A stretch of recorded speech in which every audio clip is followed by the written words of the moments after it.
kum kajing yasnok tilang bat kajing syatkan kabala penlong dong ba adan milar basai umat kabala sedang dadu ka arfulai tarik mentau benai hajan sekretariat. Kidikhat bat kinong kersan jaga seng Voice of the People Party Suara bat Sheila.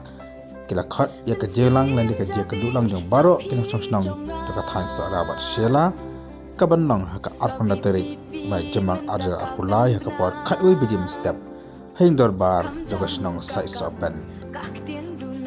Nagailang kini kibala khat kila weri ki paiba bersimphia ya kani ka benta kabanong kalawei na ka benta ka pateng ki khoti ki masawan.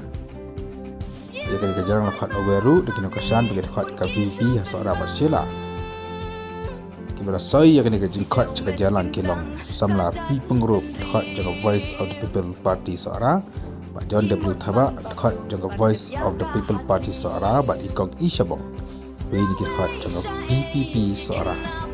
Kini ka jing kersan ya ka jing syakhan uba dan kalapur sepo umsning akabaka Voice of the People Party na po umsning constituency kan pelong ya kajingnya song kelan mengor hak arfun tarik jembang arja kulai ne duka por sibo baje step hadu ka por sa baje janmir hakmat juga adu tera bol umsning taun dorbar kini kajing song kelan mengor kalong cimta kersan ya kajing syathan jeng uba adan basai umat kumjuru ban kentu ya UMNA jeng umsning Dr. Silindo baudi ban KNA halal ka resolution policy.